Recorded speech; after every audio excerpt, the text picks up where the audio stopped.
ডিজাইনের জন্য আমাদের এখন যেটা করতে হবে, আমরা এটাকে একটু বড় করি অ্যান্ড এটাকে আমরা একটু ছোট করি। আমরা যখন ডিজাইন করব অবশ্যই আমরা মোবাইলটাকে মাথায় রেখে ডিজাইন করব, এটাতে আপনার সুবিধা। তো মোবাইল ভিউতে কিন্তু ব্যাকগ্রাউন্ড ইমেজগুলো নেই, বাকি সব কিছু কিন্তু সিমিলার। সেক্ষেত্রে শুধু সাইজের ক্ষেত্রে একটা তারতম্য থাকে। আর এই জায়গাটায় কিন্তু পেজ উইথের কথা প্রয়োজন নাই, কারণ পেজ উইথ এই পর্যন্ত আসে, বাট এখানে পেজ উইথের কোনো কাজ নেই। আমরা ফুল উইথ কলাম নেব, তারপরে বাকি কাজগুলো করব। এটা করার জন্য আমাদের এখানে প্রথমত একটা সেকশন নিতে হবে বা ডিপ নিতে হবে, যেই ডিপটা আমরা ফ্লেক্স করব ডিরেক্টলি। ক্লাস ফ্লেক্স, দেন এর ভিতরে দুটো কলাম হবে। দুটো কলামের ডিজাইন কিন্তু দুই রকমের, এই কারণে আমরা দুই রকম নামে দুটো কলাম দেব।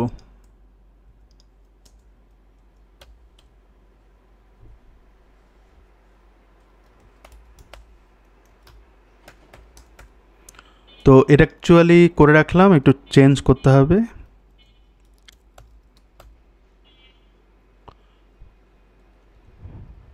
কম্প্যারিজন টেবিল কলাম এটা বলতে পারি।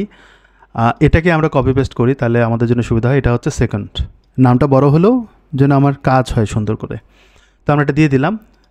আর এর ফ্লেক্সের বাইরে কিন্তু আরেকটা ক্লাস আছে, সেটা হচ্ছে এটা কিন্তু মেইন সেকশনে অ্যাড হয়ে যায়। তো আমরা যদি এখানে স্টাইল করি, আমরা স্টাইল করতে পারি। স্টাইলে কিন্তু লিকুইডের একটা ট্যাগ আছে, সেটা চাইলেও ইউজ করতে পারেন, বাট আমি ওটা করছি না। আমরা এখানে এটাকে কল করব প্রথমত। এটা কিন্তু একদম সুপার প্যারেন্ট, আর ফ্লেক্স যাতে কনফ্লিক্ট না হয় এই জন্য আমরা প্যারেন্ট ক্লাসটা যেটা কাস্টম কম্পারিজন টেবিল, সেটা দিয়ে আমরা ফ্লেক্সকে কল করব। Display flakes. আচ্ছা, এখানে খেয়াল করবেন মাঝখান বরাবর এটা আছে, এখানে কিন্তু কোনো গ্যাপ থাকার প্রশ্ন নাই, সো আমরা কোনো গ্যাপ দিব না। এখানে বলবো ফ্লেক্স র্যাপ, আমরা র্যাপ করব। ডান, ফ্লেক্সের এতটুকু হলেই হবে। দ্বিতীয়ত হচ্ছে ফ্লেক্সের পরে আমরা দুটো কলাম পাচ্ছি। দুটো কলামের কিন্তু ডিজাইন দুই রকমের ভাবে হবে। প্রথমত দুটার উইথ কিন্তু একই রকম হবে। তো সেক্ষেত্রে আমরা এটাকে কপি পেস্ট করতে পারি, এটাকে কমা দিলাম এবং এটাকে আমরা এখানে কল করি সেকেন্ড ব্র্যাকেট। তো আমরা এখানে বলবো যে ফ্লেক্স বেসিস 50%, যেহেতু আমরা কোনো গ্যাপ দিচ্ছি না, আমাদের ক্যালকুলেট করার কিছু নাই। Max with 50%।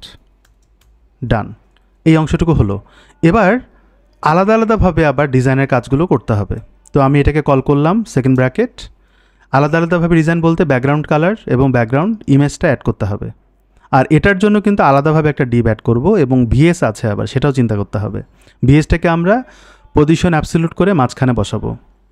এই অংশটুকুর জন্য আপনি খেয়াল করবেন এটা আছে, আমরা এটা মনে হয় ডাউনলোড করেছিলাম, বাট ডাউনলোড না করলেও চলবে। আমি এটাকে রাইট ক্লিক করব, করার পর এখান থেকে আপনি বলবেন যে কপি অ্যাজ এসভিজি, এটা বললেই কিন্তু আপনি এই কোডটা পেয়ে যাবেন। আপনি যদি এটাকে ব্যাকগ্রাউন্ড ইমেজ দেন, সেক্ষেত্রে ডাউনলোড করে ইউজ করতে হবে অ্যাজ এ ইমেজ হিসেবে। আর যদি এসভিজি কোড হিসেবে ইউজ করেন, তাহলে আপনি ডিরেক্টলি আপনি এর মধ্যে বসা দিতে পারেন, এই যে এর ভিতরে। তো আমি এখানে যদি বসায় দিই, এটা অনেক বড় একটা কোড হয়ে যায়। সেক্ষেত্রে আমার ব্যাকগ্রাউন্ড ইমেজ হচ্ছে বেস্ট সলিউশন আমার কাছে মনে হয়, কারণ এর মধ্যে এই কোডটা দেওয়ার কোনো মানে হয় না। আর একটা ওয়ে আছে, সেটা হচ্ছে এই কোডটাকে আপনি যদি স্নাইপার্সে দেন, তারপর আপনি রেন্ডার করেন, জিনিসটা কিন্তু ঘুরে ফিরে একই হয়। সেক্ষেত্রে আমরা এটাকে ইমেজ আকারে যদি ডাউনলোড করি, বা ডাউনলোড করা হয়েছে সম্ভবত, আমরা ওখান থেকে কল করব। তো এখানে কিন্তু দুইটা, তো আমি এটাকে বলবো লেফট শেপ, আর এটাকে বলবো রাইট শেপড, আমাদের সুবিধার জন্য। ওকে, এখন এই দুটোকে আপলোড করতে হবে। আপলোড কোথায় করব? আমাদের কন্টেন্ট, তারপর ফাইলস, দেন আমরা এখানে আপলোডে ক্লিক করি। এই দুটোকে আমরা আপলোড করে নেই। এই দুটোকে আমরা ব্যাকগ্রাউন্ড ইমেজ হিসেবে কল করব, যেটা আমি বলেছিলাম। তো সেক্ষেত্রে এই যে কলটা করা হয়েছে, সেটা প্রয়োজন এখন হবে। তো সেকেন্ডটার জন্য আমরা সেকেন্ড বলে দিই। আর আমরা যেখানে ব্যাকগ্রাউন্ড কালার কল করছি, এই বিজি কালার 1, সেটা হবে প্রথমটাতে। তো আমরা এখানে বলবো ব্যাকগ্রাউন্ড, আপনি কিন্তু ব্যাকগ্রাউন্ড ইমেজ ব্যাকগ্রাউন্ড কালার দুটো একসাথে দিচ্ছেন।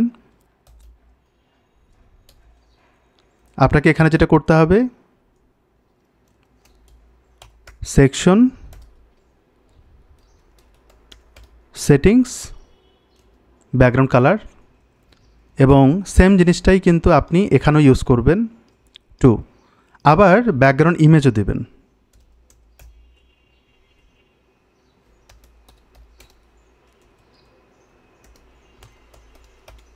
Background image, URL. তো ইউআরএল আমরা কি কি দিব সেটা আমরা এখান থেকে দেখব। একটা হচ্ছে লেফট সাইড, আমরা কিন্তু লেফট সাইডেরটা নিব প্রথমত, সব যদি ঠিক থাকে, উল্টোটাও হতে পারে। এখানে ইউআরএল কিন্তু সেকেন্ড ব্র্যাকেট হবে না, ফার্স্ট ব্র্যাকেট, কোটেশন দিয়ে দিলাম। আর বাকিটুকু পজিশনিং এটা আমরা পরে করছি। এক্স্যাক্টলি সেম জিনিসটা আমি কপি পেস্ট করলাম এখানটায়, আর এটার নাম হচ্ছে রাইট শেপ। আমরা রাইট শেপটা এখানটায় দিয়ে দিলাম। তো এটা কিছুটা হলো দেখা যাবে, বাট আসলে দেখা যাবে না অতটা। আমাদের এইখানে আরও কাজ আছে। যদি আপনি এখানে খেয়াল করেন বামের এই অংশটুকু, এটা কিন্তু ফার্স্ট কলামের ঠিক ডান দিকে। তার মানে ফার্স্ট কলামে আপনি যদি পজিশনে ফ্লেক্সের কাজ করেন সেক্ষেত্রে এটা কাজ আপনাকে কাজে দিবে পজিশন করার জন্য। ফ্লেক্স বলা যায় জাস্টিফাই কন্টেন্ট ফ্লেক্স এন্ড, আর এটা হচ্ছে ফ্লেক্স ফার্স্ট মানে ফ্লেক্স স্টার্ট, তাহলে কিন্তু পজিশনটা হয়ে যাবে। তো এই অংশটুকুর জন্য একটা ডিপ নেওয়া দরকার। তো আমরা এখানে একটা ডিপ নিব। আমরা এখানে ওই ইমেজটাকে কল করব। তো আমি কিন্তু ওই কাজটা করছি না যে আলাদাভাবে লিকুইড কল করে আমরা ডিরেক্টলি বসাচ্ছি। হ্যাঁ, সেক্ষেত্রে একটু সাবধানতার সাথে কাজগুলো করতে হবে। তো এখানে যে লোগোটা আছে সেটাকে কল করা। তো আমরা কাস্টম ইমেজ ব্যানারে কন্ডিশনাল কিছু কাজ করেছিলাম, যে এই কন্ডিশনগুলো। আর আপনি যদি ডিরেক্টলি এমনটা করেন যে ইমেজ যদি না পায় তাহলে প্লেস হোল্ডার আসবে, সেটাও আপনি করতে পারেন। ক্লায়েন্টের প্রজেক্টগুলোতে আসলে ওই ধরনের চ্যালেঞ্জের সম্মুখীন হতে হয় না খুব একটা, বাট তারপরেও আমরা এটা একটু ছোটো করে ফেলি। এইখানে কন্ডিশনাল যে পার্টটা, যেমন এই যে প্লেস হোল্ডার, এটাকে আমরা কপি করি। দেন এই জায়গাটায় নিচের দিকে এখানটায় আমরা এটাকে অ্যাড করে দিই অ্যাজ ইমেজ হিসেবে, এই ডিপটাতে কাজ করবে। তো আমরা ইমেজকে কিন্তু আলাদাভাবে অ্যাসাইন করি নাই, সেক্ষেত্রে আমরা এটা ডিরেক্টলি কল করতে পারবো না। তো আমরা এখানে লোগো দিয়েছি, এই লোগোটাকে আমরা এখানে বসাবো, কিন্তু সামনে বসাতে হবে সেকশন, সেটিংস,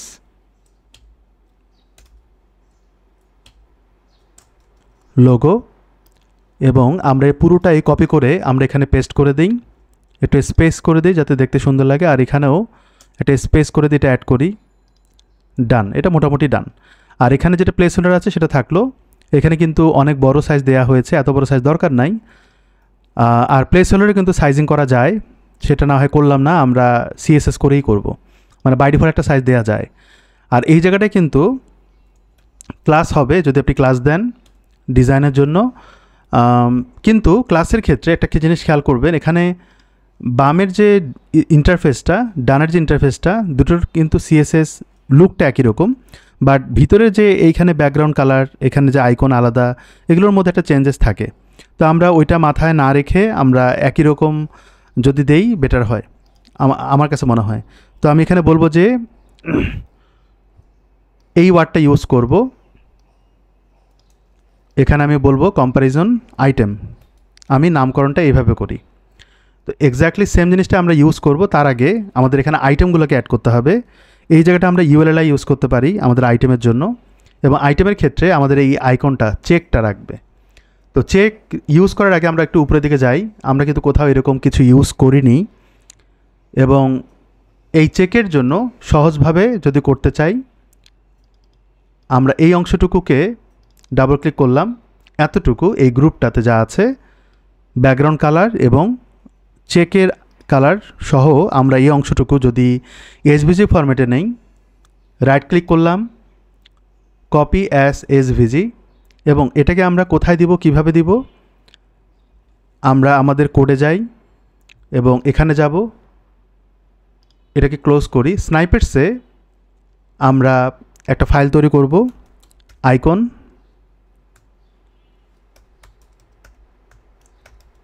গ্রিন চেক নামক একটা লিকুইড ফাইল তৈরি করি। তো আমি যে ইন্টার দিলে আমরা এই ফাইলটা এখানে অ্যাড করে দিতে পারি, তাহলে কিন্তু আমাকে এখানে চিন্তা করতে হচ্ছে না, এই জিনিসটা কিন্তু পেয়ে যাব। আমি এটাকে রিনাম, এটাকে আমরা কপি করলাম, দেন আমরা এই জায়গাটায় রেন্ডার করে দেব।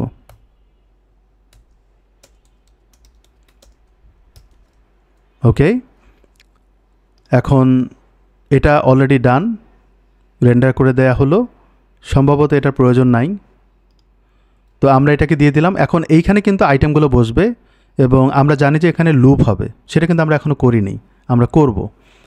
আচ্ছা, এইখানে যদি লুপ হবে তাহলে এখানে কিন্তু আর নেক্সট আর কিছু বানানো লাগছে না, আমরা এটা লুপে কনভার্ট করি। তার আগে আমাদের আরেকটা যে চেক ফাইল আছে যেটা হচ্ছে নেগেটিভ, সেটাকে আমরা এখন ইউজ করব অ্যাজ এসভিজি,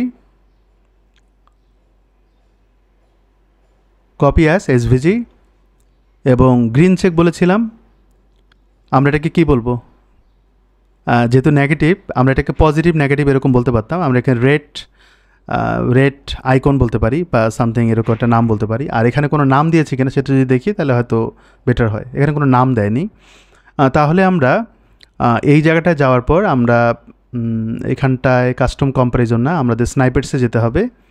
এখানটায় আমরা ক্লিক করে সিমিলার নাম অ্যাড করব, আইকন রেড। নামটা আসলে কি দেয়া যেতে পারে, রেড ন্যাগ এরকম বলি, নেগেটিভ বলার জন্য আমরা এটা বললাম। সো আমরা এটাকে ইয়েস করি, তারপর এটাকে কপি পেস্ট করে দিলাম। এই অংশটুকু আমরা কপি করি, দেন এগুলোকে ক্লোজ করে দিতে পারি। এটা আমরা ইউজ করবো কিন্তু পরের ধাপে নিচের দিকে। তো এই অংশটুকু আমরা কপি করে রাখলাম, মানে রেখে দিলাম, আর এটাকে আমরা কপি করলাম, করার পর এখানেও কিন্তু সেম জিনিসটা বানাতে হবে। তো এখানটায় ক্লিক করে এই অংশটুকু কপি করলাম, দেন আমরা এখানে এটা বসিয়ে দেই। এখানে আমাদের ইমেজের কোনো কোড লাগছে না, আর এখানটা আমরা এতটুকু লাগবে, এটাকে আমরা বাদ দিলাম এবং রেন্ডার করে দিলাম। ওকে, লুপের ব্যাপারটা কিন্তু এখানে কাজ করবে। আর এখানে কিন্তু নর্মাল একটা টেক্সট আসবে, যেটা আমরা এখান থেকে কল করছি। এই যে এই টেক্সটটা, এখানে আমরা ডিফল্ট কিছু দেইনি, তবে কোনো সমস্যা নেই, আমরা আইডিটাকে কল করতে পারি। আইডি যেহেতু কল করছে তার মানে এখানে আমাদের সেকশন কল করতে হবে। তো আমি এখানে বলবো h3 tag section settings title. এবার আমরা লুপের কাজ করব। তো এখানে হবে for loop block in section blocks, এবং এটাই লুপ হবে এখানে এন ফর। এবং এরপরে আমরা কন্টেন্টটাকে অ্যাড করব। দুই রকমের কন্টেন্ট আছে, আমরা শুধুমাত্র প্রথমটা নেব। তো এটা কোথায় নিব, এর পাশে। তো আমরা এখানে একটা স্প্যান ট্যাগ দিব আমাদের সুবিধার্থে, ডিজাইনের জন্য। ব্লক সেটিংস, ওকে ডান। তাহলে আমাদের এখানে আর কোনো কাজ থাকলো না আপাতত। তারপরে আমরা স্টাইলের কাজগুলো করব এই পর্বে। এটা দেখলাম, এখন এটাকেই আমরা কপি পেস্ট করি ইউএলের ভিতরে।